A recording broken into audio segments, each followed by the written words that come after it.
আসসালামু আলাইকুম। আজকে হচ্ছে আমি সমোসা বানাবো। তো এখানে আলু সিদ্ধ বসিয়ে দিলাম, আর হচ্ছে এখানে ময়দা মেখে নিলাম। এখানে আলুটাও আমি সিদ্ধ করে ভর্তা বানিয়ে নিয়েছি।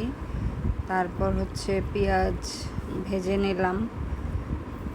তো পেঁয়াজের মধ্যে হচ্ছে আলুগুলা দিয়ে আলু ভর্তা বানাইয়া আলুটাও ভেজে নিচ্ছি।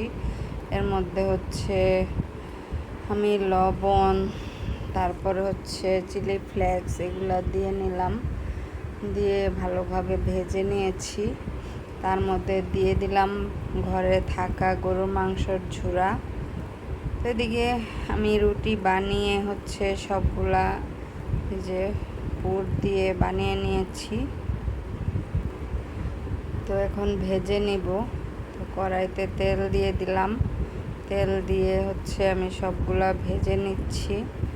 এই সমোসাটা হচ্ছে আমার ছেলে মেয়ে দুইজনেই অনেক পছন্দ করে।